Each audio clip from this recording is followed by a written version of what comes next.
no hay mejor forma que empezar el año que buscando la presencia del Señor. No hay mejor manera. Y creo que este 2025 necesitamos ser mucho más intencionales en buscar al Señor. Y es por eso que como iglesia nosotros arrancamos el día de hoy y todo este mes de enero vamos a estar en un tiempo de búsqueda. Más adelante les estaré dando noticias de lo que estaremos haciendo, pero creo firmemente que este 2025 más que nunca debemos estar conectados con el corazón del Padre.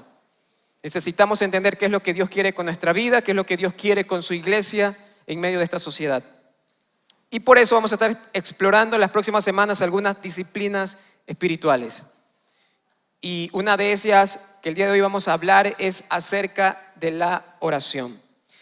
Y por irme entrando en el tema, no sé cómo usted se siente cuando entra a un lugar o cuando estás o llegas a un lugar que no tiene señal.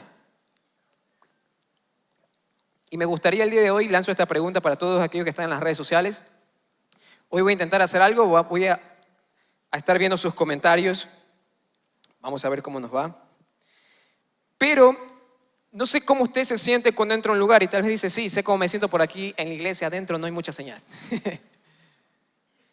Y honestamente creo que la mayoría de nosotros podríamos llegar a sentirnos como si estuviéramos desconectados cada vez que estás estás quizás camino, estás de viaje y de repente estás hablando con alguien por el celular y hay ciertas zonas que no hay mucha señal y comienzas a ponerte tenso o a frustrarte un poco porque dices, es que no me escucha, estoy aló, aló, y te dice, sí, aló, aló, sí, y estás en ese dilema y pasas ahí un par de minutos y parece que no te escuchan.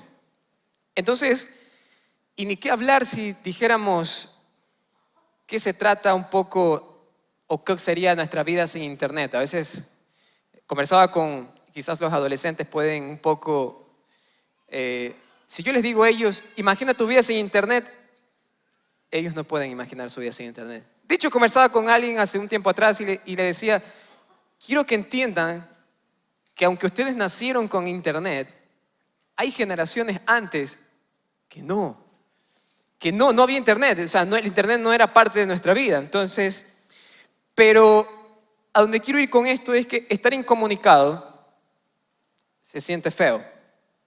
Nos sentimos hasta un poco, me estoy perdiendo de algo, podemos decir. Es que si no sé cuál es la última tendencia de TikTok, me frustro. Es que si tengo que estar conectado porque no sé cómo irán los incendios en Los Ángeles, necesito estar viendo las noticias, necesito estar conectado a lo que está sucediendo en el mundo, necesito poder saber lo que está ocurriendo.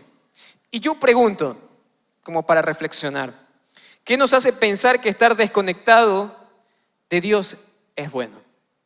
¿Qué nos hace pensar que podemos vivir de esa forma, desconectados de Él? Si somos tan intencionales en buscar estar conectados a lo que está sucediendo en el mundo, ¿por qué no somos tan intencionales en estar conectados con Dios? Y hoy quiero hablarles acerca de la cenicienta de la iglesia. Aquella sirvienta, aquella criada del Señor que constantemente es subestimada, menospreciada y a veces hasta despreciada. Y sí, me refiero a la oración. He titulado este mensaje Hablando con el Padre. ¿Cuántas veces hemos sentido, les pregunto, que orar es complicado, aunque no debería serlo? ¿Cuántas veces hemos sentido que orar es difícil o que nuestras palabras no llegan a Dios? Es que siento que oro y mis oraciones se quedaron ahí mismo en el cuarto. A veces algunos dicen es como que si pegara en el techo y otra vez rebota. ¿Qué está frustrando nuestra oración? Y los leo a aquellos que están en las redes sociales. Voy a estar leyendo un poco lo que está a través de Facebook. Entonces espero, ¿qué es lo que creen que ustedes frustra la oración en el cristiano? Leí algunos comentarios, algunos decían que una de las cosas que está frustrando la oración en los cristianos es el hecho de que las oraciones no son respondidas en función de lo que nosotros pedíamos. Es decir, en el momento en que uno le pidió a Dios algo y Dios respondió o no respondió de la forma en que nosotros queríamos, dice que empezamos a perder interés en la oración. Porque podemos decir, es que si Si Dios no me da lo que quiero, entonces, ¿para qué oro? Y uno de los errores es pensar que la oración solamente es para pedir. Y vamos hoy a conocer un poco más cuál es el punto de la oración. Otros dicen es que sencillamente yo me frustro porque Dios no me responde. Y a nadie le gusta hablar con alguien que no responde. Y saben que algo me he dado cuenta con el pasar de los años es que a medida que nosotros empezamos a conectar nuestro corazón con el Señor y a su voluntad, empezamos a entender qué es lo que el Señor quiere para nuestras vidas. Y todos sabemos que la voluntad del Señor es buena, es agradable y es perfecta. Entonces llega un punto en cuando estás conversando y estás orando con el Señor que llegas a saber que si una oración no fue respondida del modo que tú querías, o si esa oración que tú pediste sencillamente fue un no de respuesta, es saber que los pensamientos y los planes del Señor son mejores que los nuestros. Y si Dios algo no permitió en nuestra vida, o su respuesta fue diferente, es porque Él sabía que eso era mejor. Y aunque eso nos cuesta aceptar, a veces es complicado poder decir es que sí, porque queremos que se haga nuestra voluntad. La oración no es un monólogo. No, la oración no es como una predicación en donde solamente se para alguien y hablo, sino es un diálogo sincero con Dios donde nos conectamos con nuestro Señor. La oración tampoco es esa lámpara de genio que uno frota y aparece un genio y le dices, quiero que me cumplas esto, esto y esto. Quizás para los un poco más jóvenes o ya no tan jóvenes, no se trata la oración como de reunir las esferas del dragón, ¿verdad? Y que aparezca Shenlong y decirle, o que te diga, tienes 3 deseos.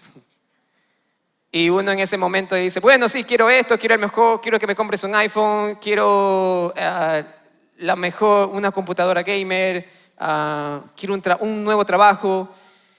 La oración no es para pedir sencillamente, únicamente cosas. Entonces, a través del mensaje de hoy, me gustaría que aprendiéramos cómo la oración nos permite acercarnos a Dios, pero también escucharlo a Él. ¿Para qué? Para alinear nuestras peticiones con la voluntad del Señor. Ahora, quiero darte un antecedente. Cuando nosotros vamos a la historia de Adán y Eva y vemos en Génesis, encontramos que Adán y Eva, ¿qué hacían? Conversaban continuamente con el Señor. Si tú ves Génesis 2:15, tú ves la historia y ves a Adán conversando con Dios. Y yo me imagino que Adán venía y le decía a Dios, Señor, acabo de ponerle nombre a los animales, vi por allá un animal mal parqueado, le puse vaca, por allá vi otro mal parqueado, le puse tigre. Y Dios dice, wow, qué inteligente que eres, Adán. ¿A quién habrá salido? Entonces, si se dan cuenta, hay una comunicación constante. Y si aún vemos Génesis 3, usted va a Génesis 3 y dice la caída del Señor, aún en ese capítulo de caída, ¿qué vemos? Que Dios está conversando con el ser humano. Le dice, ¿dónde estás? ¿Qué hiciste? ¿Por qué comiste de ese fruto? Y se ve la respuesta. Hay una interacción. Pregunto yo, ¿acaso Adán y Eva le oraban a Dios? ¿Qué piensan? ¿Le oraban a Dios? No, ellos no oraban porque no había necesidad de orar. ¿Por qué? Porque tenían a Dios y podían conversar, escuchaban su voz audible. Era una comunicación perfecta lo que ocurría ahí. Entonces la oración no nace en el jardín del Edén. Por si acaso no lo sabían. Pero aquí pasa algo interesante. Si nos vamos al Nuevo Testamento, cuando Jesús conversaba con sus discípulos y los discípulos querían decirle algo a Jesús, no es que los discípulos iban, se acercaban a Jesús, cerraban sus ojos, se ponían de rodillas y le decían, hola Jesús, ¿cómo estás? No, ¿qué hacían? Hablaban. Tenían a Dios mismo ahí presente. Entonces, ¿qué hacían? Se comunicaban, hablaban con Él. Entonces, tampoco es que los discípulos en ese momento oraban con Él, porque lo tenían cerca. Y aquí pasa, y lo que todos sabemos que ocurre, el pecado empieza, Adán y Eva pecan, y si eso fuera poco, Caín mata a Abel y las cosas se complicaron. Y aquí empieza el meollo del asunto y el problema. Esa comunicación que antes había, se terminó. Son expulsados del jardín del Edén y de repente es como si, más o menos, no sé si les ha pasado esto en la vida real, pero es como cuando estás hablando con alguien y de repente lo llamas y tú dices, y te comienza a decir esa persona del otro lado, no te escucho. Ah, sí, es que hay mucho ruido. Y a veces es mentira, no le digas. Y entonces estás del otro lado diciendo, hola, aló, aló, aló. Y yo me imagino que en esa interacción es como que si Adán y Eva por un momento de estar comunicándose constantemente y escuchando la voz de Dios, llegó el día en donde son expulsados del jardín del Edén y esa comunicación, aló, Señor, ¿estás ahí? Señor, Señor. Y el silencio llegó. Como cuando envías un mensaje por WhatsApp y no se te envía, ¿verdad? Y ves dices, ¿por qué no se envía? Y de repente sucede con ellos y es que empiezan a sentir una impotencia. Porque qué feo tuvo que haber sido que después de estar hablando con Dios ahora ya no podías comunicarte continuamente con Él. Pero aquí vemos en Génesis 4:26 donde surge y empieza a aparecer en escena la oración. Si ustedes me acompañan a Génesis 4:26, pueden abrir sus Biblias. Génesis 4:26 dice, también Set tuvo un hijo, a quien llamó Enos. Esta es la parte que quiero que nos fijemos nuestra atención. Desde entonces se comenzó a invocar el nombre de Dios. Hay una palabra clave que dice ahí es desde entonces. ¿Qué significa ese desde entonces? ¿Que antes lo estaban haciendo o no? No, no lo estaban haciendo. Entonces, a partir de ese momento, el ser humano empieza a orar, empieza a invocar el nombre. Aquellos que les gustan los datos curiosos, les comparto uno. Los teólogos dicen lo siguiente, que cuando se rastrea esta expresión, invocar el nombre de Dios, dice que siempre esta expresión se encuentra después de que hubo una promesa. Y yo dije, a ver, vamos a ver si es cierto. Y me puse a ver antes y era cierto. Génesis 4:26 dice que invocan el nombre, pero si vas a Génesis 3:15 hay una promesa. ¿Y cuál es esa promesa? Dice, su simiente te aplastará la cabeza, pero tú le morderás el talón. El protoevangelio, ahí estaba la promesa. Entonces, esto es fantástico porque si se dan cuenta, Dios no se queda y dijo, bueno, ya ustedes la fregaron, fue culpa suya, fue error suyo. Yo quise hablar con ustedes, yo quise tener una intimidad, una comunicación perfecta con ustedes. Pero no es que Dios se quedó cruzado de brazos y dijo, ahora verán qué hacen. Sino que Dios da promesas, ¿para qué? Como una invitación para que invoquen su nombre. Te pongo un ejemplo rapidísimo. Si tú le dices a tu hijo, mira mi hijito, si tú pasas todas las materias y no te queda supletorio, te prometo que nos vamos a ir de vacaciones este feriado, estas vacaciones. Y el hijo empieza a venir todo feliz y dice, nos vamos de vacaciones. Ya es febrero, empieza febrero y dice, papá, pasé todas las materias, no me queda nada supletorio. Y de repente tú le pones una cara y dices, bueno, mijo, sabrás que hubo cortes de luz, la situación está dura, no vamos a poder irnos. ¿Qué va a decir ese hijo o esa hija? Pero tú me lo prometiste. Entonces, cada vez que uno va, invoca el nombre de Dios, hace referencia ¿a qué? A las promesas. Y Dios lo pone esto como una forma de decir, quiero llamar tu atención y quiero invitarte a que me busques. Fantástico, Dios no se quedó los brazos cruzados. Ahora, aún en aquel entonces, a pesar que se comunicaban, la comunicación estaba limitada. Porque ¿quiénes podían hablar con Dios? Patriarcas, profetas, Moisés, ciertos hombres de Dios, ciertos escogidos podían hablar con Dios. El sumo sacerdote una vez al año. Pero Dios, para él eso no era suficiente. Eso más o menos era como que si les diera un celular solamente de las tal vez 2000 y pico de personas que hay en este auditorio, yo solamente les dijera, bueno, les voy a dar un celular y les voy a dar un plan limitado para que ustedes hablen conmigo. Y de repente decir el resto, ¿y nosotros? La forma que se comunicaba más o menos era así. Solamente unos cuantos tenían acceso. Y surge algo interesante. Dios una vez más no se queda cruzado de brazos, sino que Él dice, ¿sabes qué? ¿Qué vamos a hacer? Voy a enviar a mi Hijo, voy a enviar a Cristo Jesús. ¿Para qué? Para que muera por ustedes. Y dice que cuando muere, ¿qué pasa con el velo que estaba en el templo? Se rasga, se parte en dos, y ese acceso al Padre que tenían Adán y Eva es restaurado. Y esto se pone mejor. Porque Dios dice, yo no deseo que solamente uno hable conmigo. No solo deseo que el sacerdote hable conmigo, no solamente deseo que Moisés hable conmigo, quiero que tú y tú también conversen conmigo. ¿Por qué? Porque de esa forma nosotros podemos entrar libre y confiadamente al trono de gracia. Efesios 2:18 lo dice. Ahora todos podemos tener acceso al Padre por medio del Espíritu Santo, gracias a lo que Cristo hizo por nosotros. Si nosotros aceptamos a Jesús como nuestro Señor y nuestro Salvador, tenemos libre acceso al Padre por medio de Cristo Jesús. Eso es como si Jesús dijo, yo no estoy de acuerdo que solamente unos cuantos puedan hablar con mi Padre. Yo quiero compartirte a mi Padre. Quiero que tú tengas comunión como yo la tengo a mi Padre, porque yo conozco su corazón y quiero que tú también lo conozcas. Por eso Jesús, cuando ora, Jesús dijo, Padre nuestro, quiero compartirte a mi Padre y quiero entregártelo a ti.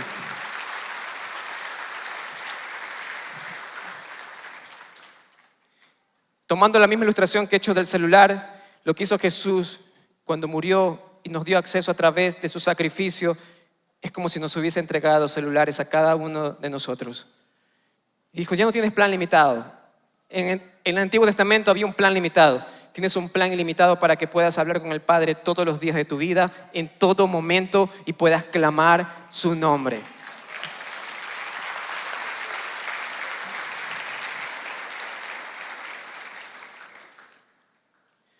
¿Puedo llamarlo a las 3 de la mañana cuando no me sienta bien? Sí. ¿Puedo llamarlo cuando no puedo dormir porque tengo ansiedad? Sí. ¿Puedo llamarlo más de 3 veces al día? ¿No se va a molestar? No. ¿Estás seguro? Sí.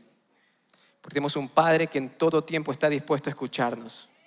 Y eso es lo que Dios quiere hacer a través de la oración. Quiere conversar con sus hijos. Quiere conversar con nosotros. Cuando vemos a través de lo que Jesús enseña en la oración, recién voy a empezar con la prédica, por cierto. Mateo 6, versículos del 5 al 13, dice lo siguiente. Y lo vamos a ver. Dice, cuando oren no sean como los hipócritas, porque a ellos les encanta orar de pie en las sinagogas y en las esquinas de las plazas para que la gente los vea. Les aseguro que ya han obtenido toda su recompensa. Pero tú, cuando te pongas a orar, entra en tu cuarto, cierra la puerta y ora a tu Padre que está en lo secreto. Así tu Padre que ve lo que hace en secreto te recompensará. Lo primero que Jesús está enseñando es cuál es la actitud correcta para orar. Y dice Jesús, la oración no se trata de ponerle palabras ostentosas para ser vistos por los demás. La oración no es para impresionar a los hombres. La oración es para tener intimidad con Dios y no es una cuestión de apariencias. No es el que mejor palabras sabe usar, no es el que tiene un léxico más gigantesco, no es el que tiene elocuencia en sus palabras. La predicación se trata un poco de elocuencia, pero la oración se trata de espiritualidad y de intimidad, de conversar con el Padre. Versículo 6 dice, entra en lo secreto, dice Jesús, entra en lo secreto. En la antigüedad había una tienda, dicen los historiadores y teólogos, una tienda que le denominaban el lugar secreto. Y en ese lugar era ese centro de reunión donde el padre tenía conversaciones con el hijo. Y hablaban cosas de herencia, conversaciones íntimas, profundas. Y nadie podía entrar ahí. Sabía que ese era el lugar secreto. Por eso creo que es importante que nosotros hoy en día como iglesia empecemos a tener un lugar privado donde podamos ser vulnerables a Cristo y decirle, Señor, así es como me siento. En lo práctico que quiero dejarte como desafío, crea un espacio físico en tu día a día donde hables con Dios sin distracciones. Busca, sé intencional. Si en el 2024 no fuiste un hombre o una mujer de oración y solamente crees que eso es para cierto grupo de personas, este 2025 empieza a hablar con el Señor, empieza a tener intimidad con Él. Busca un lugar. Para algunos quizás va a ser literalmente su cuarto, para otros quizás va a ser otro lugar de tu casa. Para mí hace años atrás fue la terraza de mi casa y era el lugar donde yo iba y tenía comunicaciones con el Señor. Era donde yo oraba. Si seguimos leyendo, versículo 7 dice, y al orar no hablen solo por hablar, como hacen los gentiles, porque ellos se imaginan que serán escuchados por sus muchas palabras. No sean como ellos, porque su Padre sabe lo que ustedes necesitan antes de que se lo pidan. Fantástico. Jesús está diciendo, la oración no se trata de muchas palabras adornadas, sino de la sencillez en las palabras. Evita palabras vacías. A veces queremos, no sé si pretender asombrar o impresionar a Dios. Y Dios no se impresiona. Dios realmente lo que le agrada es un corazón que esté contrito, humillado, un corazón sincero, un corazón que esté dispuesto a ser honesto con Él. Jesús enseña que en la oración no hay palabras mágicas ni una fórmula mágica. No es que si oro de la forma que ora mi pastor o de la forma que ora mi líder o de la forma en que he visto que otros predicadores oran, no es que solamente así me va a escuchar Dios. No hay una fórmula mágica. Dios no responde la cantidad de palabras, sino la fe que estamos poniendo en ellas. Eso es lo que Dios responde. Ahora, en el versículo 8 vemos que Jesús está diciendo, confía en que Dios sabe lo que necesitamos. Muchas personas, y he escuchado, a veces dicen, pero ¿para qué le oras si Dios ya sabe todo de ti? Y eso es real. Dios es omnisciente, lo sabe todo. Por eso la oración no es para informar o para dar un informe a Dios. La oración es para reconocer nuestra dependencia de Él. Dios sabe la necesidad que estás pasando. Dios conoce lo que está ocurriendo en nuestro corazón. Y no es que no lo sepa, sino que Él quiere que nosotros vayamos y digamos, Señor, la verdad es que no puedo ya con este asunto. Me está costando esta situación y necesito de ti. Entonces la oración no es para decirle a Dios, Dios ya lo sabía, pero cuando estamos haciendo eso, lo que estamos diciendo es, Señor, en mi fuerza jamás voy a poder hacer esto, pero en ti, Señor, creo que puedo salir de esta situación. Entonces la oración nos ayuda ¿a qué? A depender, a volcar nuestra fe en Él. Y luego cuando vemos el versículo 9 al 13, nos da un modelo de adoración. Voy a leer un par de comentarios que están en Facebook. Catherine Villegas dice, no es lo que nosotros queremos, sino lo que Dios tiene preparado para nosotros, y con el tiempo le agradecemos que sus planes siempre son mejores que los nuestros. María Elena dice, Dios es el único soberano y dispone siempre orar en todo tiempo. Hoy quiero compartir un poco un cuadro que es un resumen de los siguientes versículos del 9 al 13. Y es una guía y una oración modelo que Jesús nos entrega, y es la famosa oración que es conocida como el Padre Nuestro. Si se dan cuenta, versículo 9 empieza diciendo, Padre nuestro que estás en los cielos, santificado sea tu nombre. ¿Con qué Jesús comienza la oración? Con adoración. ¿Y por qué Jesús hace esto? Porque sabe que somos expertos en ¿qué? Que cuando queremos orar, ¿vamos a ir a qué? En el yo. Me pasa esto, Señor, sí me pasa esto, y esto de aquí, sí, se lo cuentas, amén, nos fuimos. Pero Jesús dice, como los conozco, quiero que entiendan, y esto es más por su bienestar, quiero conectarlos primero y enfocarlos primero en Dios, porque cuando te enfoques en Dios y cuando empieces a mirar quién es Él, te vas a dar cuenta de algo, que Dios es más grande de lo que vas a orar después. Dios es más poderoso, es mucho más grande y puede hacer milagros. Entonces, cuando nos centramos en su persona y en su santidad, entendemos quién es Él y luego entendemos quiénes somos nosotros. Lo segundo que empieza a hacer Jesús dice, venga tu reino, hágase tu voluntad en el cielo. Hágase tu voluntad en la tierra como en el cielo. Entonces, ¿qué sucede aquí? ¿Qué está diciendo Jesús? Busca su voluntad. Nuestras peticiones deben alinearse ¿a qué? A lo que Él desea. Luego viene el versículo 11 y dice, ahora sí, danos el pan de cada día, danos el pan cotidiano, presenta tus necesidades. Si se dan cuenta, muchas veces nosotros, ¿a qué punto de la oración nos vamos? Directamente al tercero. Y creemos que la oración solamente es pedirle cosas a Dios. Pero la oración va mucho más que eso. También es comunicarse con Dios, exaltarlo a Dios y darle gloria también a Él. Luego versículo 12 dice, pide perdón y perdona. Jesús está aquí llevándonos a ¿qué? Día a día nosotros cometemos errores, nos equivocamos. Necesitamos ir delante del Señor y decirle, Señor, hoy creo que no actué de la mejor manera. Y a veces esas conversaciones uno dice, ¿sabes qué? Esto me lleva a que necesito pedirle perdón a alguien.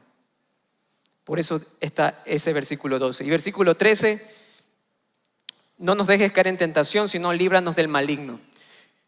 Jesús sabe que hay uno que anda como león rugiente buscando destruirnos. Y por eso dice, pide por protección espiritual.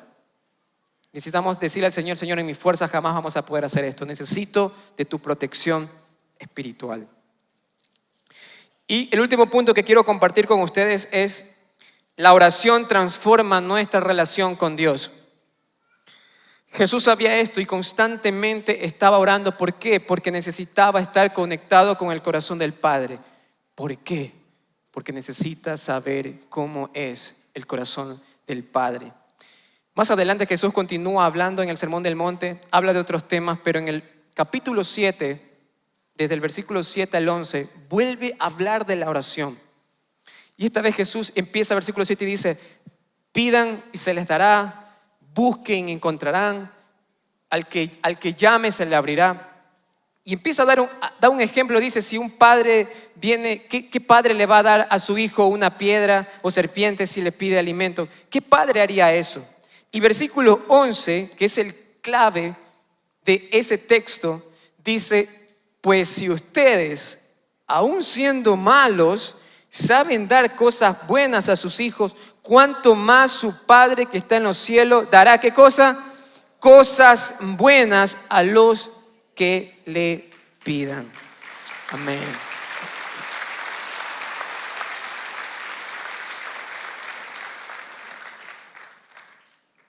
Nosotros no pedimos y pedimos y pedimos en lo mismo y insistimos en lo mismo para dar el brazo a torcer de Dios, sino sencillamente para conocer más el corazón de Él. Y en este versículo 11 vemos que el corazón del Padre y la naturaleza de Dios es dar y dar en abundancia. La naturaleza del corazón del Padre es un corazón dadivoso. Piensen en esto por un momento.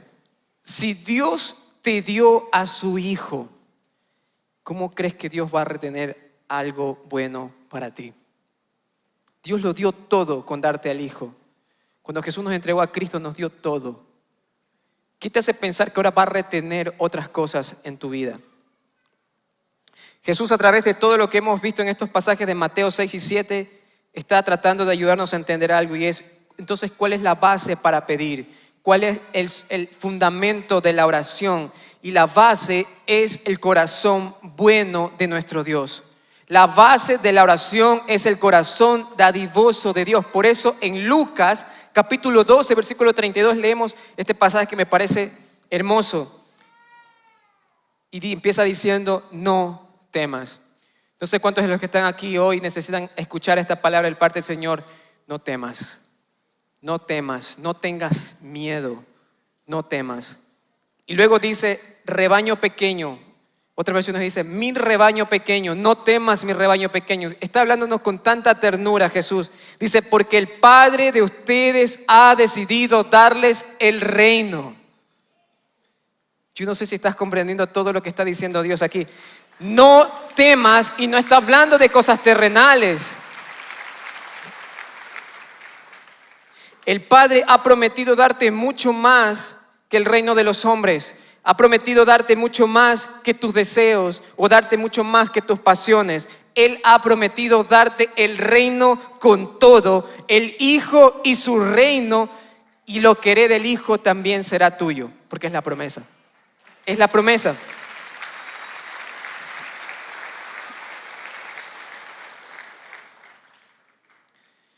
Quiero que reflexionemos acerca de esto.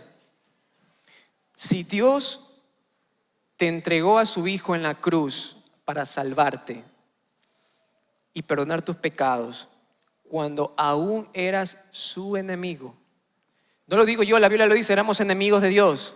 Antes de venir a Cristo éramos enemigos de Dios. Si Dios te entregó a su Hijo, si Dios te entregó a su Hijo para salvarte antes, cuando aún eras su enemigo, ¿qué te hace pensar que ahora que tú eres su hijo, no va a entregarte al Hijo en el trono cuando venga en su reino? Te lo repito nuevamente, si antes eras su enemigo y te dio al Hijo y te entregó al Hijo en la cruz para salvarte, si ahora que eres su hijo, ya no eres su enemigo, aquellos que han aceptado a Jesús, si ahora eres su hijo, ¿qué te hace pensar que ahora no te va a entregar a su Hijo en el reino cuando Él regrese? Para que reinemos con Él. ¿Qué le estamos pidiendo a Dios? ¿Cuán enfocado estamos en la eternidad? ¿Cómo está tu vida de oración? ¿Cuánto estás conversando con el Señor? ¿En qué momento la oración se convirtió quizás un deber en tu vida, más que algo disfrutable? Te pregunto, ¿acaso con la persona que más amas en este momento, hablar con esa persona es un deber? ¿Se siente un deber? No. Lo disfrutas, quieres hablar. ¿En qué momento la oración quizás se convirtió una rutina en tu vida? O quizás si estás teniendo conversaciones sinceras con Dios. ¿Cómo está tu conexión con el Señor?